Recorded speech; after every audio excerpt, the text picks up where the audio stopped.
ओम शांति। आदि रत्न इस पुस्तक में आज हम पढ़ेंगे भिन्न भिन्न जिम्मेवारियां मिली। इस विषय पर दादा विश्वरत्न अपने अलौकिक जीवन का अनुभव इस प्रकार सुनाते हैं।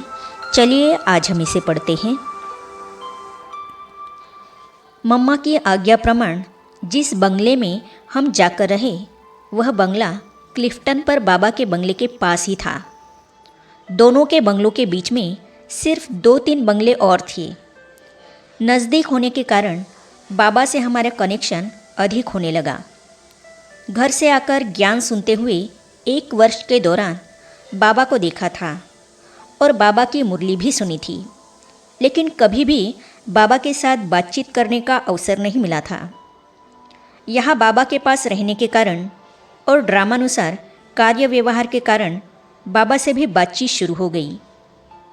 इस बंगले में ज्ञान में चलने वाले 3-4 शिकारपुरी परिवार रहते थे। उनमें से एक माता सवेरे उठकर स्नान के लिए गर्म पानी तैयार करती थी, लेकिन वह गर्म पानी थोड़ा देरी से मिलता था। मैंने सोचा मैं तो जल्दी ही उठता हूँ, तो क्यों नहीं यह गर्म पानी मैं ही तैयार कर लूँ। मैंने उस माता को कहा, माता जी आप निश्चिंत रहें, गर्म पानी मैं तैयार कर दूंगा। फिर रोज़ मैं गर्म पानी तैयार करता रहा। इस बात का बाबा को मालूम पड़ गया। मुझे बाबा ने अपने बंगले पर बुलाया और पूछा, सवेरे कितने बजे उठते हो? मैंने कहा, बाबा 3:30 बजे उठता हूँ। बाबा ने पूछा, उस समय क्या करते हो?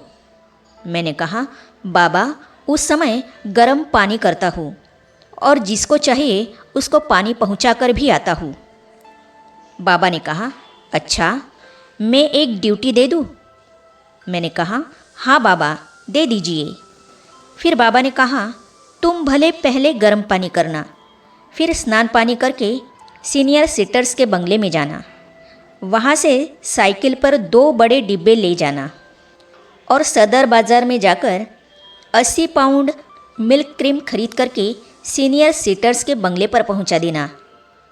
मैंने कहा, जी बाबा ऐसे ही करूंगा। ऐसे ही रोज़ यह ड्यूटी करता रहा। बाबा मेरी रिपोर्ट रोज़ सीनियर सिटर्स से पूछता रहा कि यह बच्चा रोज़ आपके पास आता है तो ठीक टाइम पर आता है, ठीक टाइम पर मिल्क क्रीम लाता है, चीज़ अच्छी लाता है, ठीक दाम देकर आता है, और इसका बहनों से बातचीत करने का ढंग, लेना देना कैसा है। बाबा को बड़ी बहनों की तरफ से इन सभी बातों की रिपोर्ट अच्छी मिली, तो बाबा ने थोड़े दिनों के बाद फिर मुझे बुलाया। कहा, दूसरी ड्यूटी दे दूँ? मैंने कहा, हाँ बाबा दे दीजिए। बाबा ने कहा, वह मिल्क क्रीम बड़ी बहनों के बंगलों पर पहुंचाने के बाद फिर वहाँ से ही होलसेल सब्जी बाज़ार में जाना, वहाँ से सब्जियाँ खरीद कर ले आना। मैंने कहा, हाँ बाबा ले आऊँगा। हमारा बंगला बड़ी बहनों के बंगले से 2 मील दूर था। वहाँ से सदर बाज़ार और आगे 2 मील दूर था।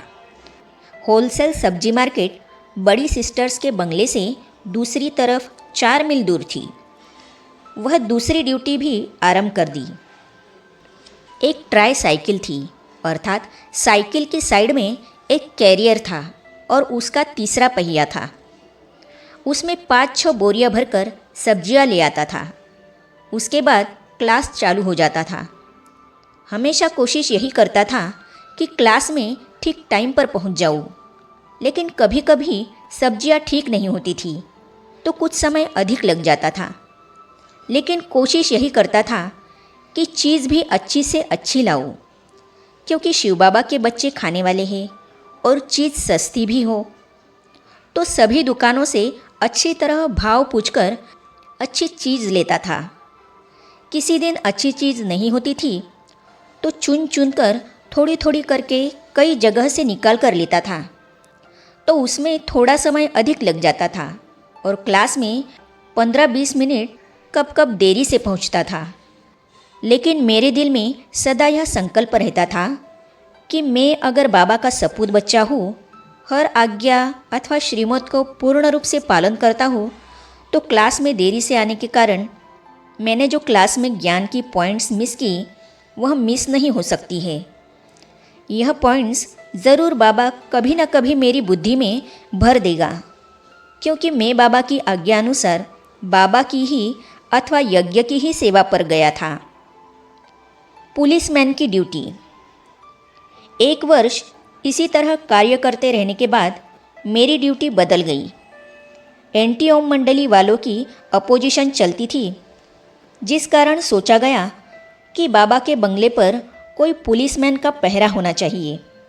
भाऊ विश्वकिशोर, जिनका लौकिक नाम भैरूमल कृपलानी था, ने बाबा से पूछा कि किसको पुलिसमैन बनाए, क्योंकि यह भी सोचा गया कि पुलिसमैन कोई बाहर वाला नहीं होना चाहिए। बाहर वाले हमारे खिलाफ है, इसीलिए उन्हों पर विश्वास नहीं रख सकते। अतः अपने ही किसी भाई को पुलिसमैन बनाया जाए। बाबा का मेरे में बहुत विश्वास हो गया था, जिस कारण भाऊ विश्वकिशोर को कहा कि इसको अर्थात मुझे साथ ले आओ और पुलिसमैन अर्थात रामोशी पुलिस बनाकर ले आओ। ऐसे मैं रामोशी पुलिसमैन बनकर बाबा के बंगले पर ड्यूटी देता रहा। गेट के सामने कंपाउंड में एक टेबल कुर्सी रख दी। वहाँ बैठकर लिटरेचर का कार्य अर्थात मुरलियों के पॉइंट्स निकालना भी करता रहा और पहरे की ड्यूटी भी संभालता रहा। रहने का प्रबंध भी बाबा के उस बंगले में ही मिला। गेट के सामने ही मोटर गैरेज थी, उसके ऊपर एक कमरा था, उसमें रहने लगा। एक बार क्या हुआ कि भोली दादी के पति ने केस किया था कि मेरी पत्नी अपनी छोटी बच्ची अर्थात मीरा को साथ लेकर भागकर यहाँ ओम मंडली में आई है। उसका वारंट बाबा के ऊपर निकलवा कर पुलिस इंस्पेक्टर साथ लेकर आ रहा था। बाबा को पता पड़ गया कि ये लोग हमारे बंगले पर आ रहे हैं, तो फौरन भाऊ विश्वकिशोर को कोर्ट में भेजा कि जाकर वहाँ से स्टे ऑर्डर ले आओ। थोड़े ही समय में ये लोग पुलिस इंस्पेक्टर के साथ आ गए। मैं गेट पर खड़ा था। उन्होंने आकर मुझे वारंट दिखाया और कहा कि बाबा को कोर्ट में ले जाना है। मैंने उन्हों को कहा कि आप यहाँ ठहरो, मैं ऊपर जाकर आपका मैसेज देकर आता हूँ। मैं ऊपर फर्स्ट फ्लोर पर जहाँ बाबा रहते थे गया और बाबा को सुनाया कि ये लोग वारंट लेकर आ गए हैं। बाबा ने कहा कि तुम युक्ति से उन्हों को ठहराओ जब तक विश्वकिशोर आ जाए। मैंने नीचे आकर उन्हों को कहा कि बाबा जी तैयारी कर रहे हैं, थोड़ी देर में नीचे उतरेंगे। 15-20 मिनट के बाद पुलिस इंस्पेक्टर कहने लगा कि अभी तक बाबा जी नहीं उतरे हैं, हम कब तक यहाँ ऐसे ठहरेंगे। मैंने उन्हों को कहा कि मैं जब ऊपर गया था तब भोजन खाने की तैयारी में थे, अब तो भोजन खा चुके होंगे, अब चलने की तैयारी करते होंगे, अब थोड़ी देर में आ जाएंगे। इस तरह से आधा घंटा ठहरा दिया। इतनी देर में भाऊ विश्वकिशोर भी आ गए। जब भाऊ ने गेट पर इन सभी पुलिस वालों को देखा और पुलिस इंस्पेक्टर के हाथ में वारंट देखा तो स्टे ऑर्डर निकालकर उनके हाथ में दे दिया।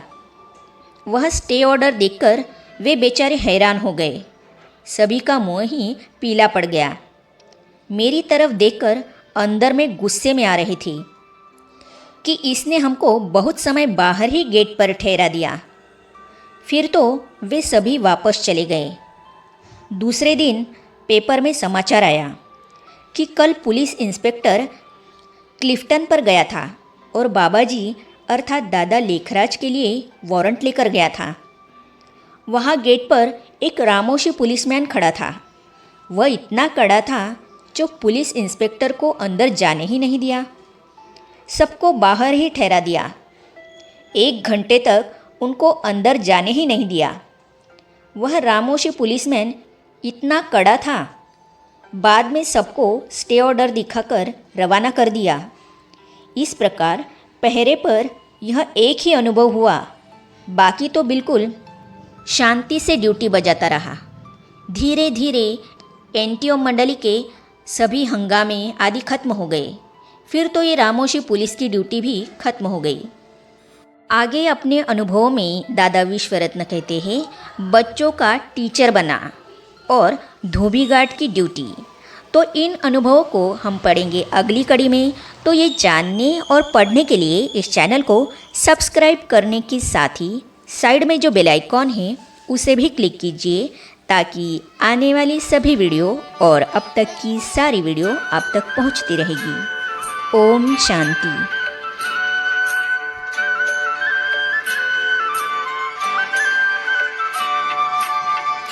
पाना था जो पा लिया, कुछ भी रहा न पाना।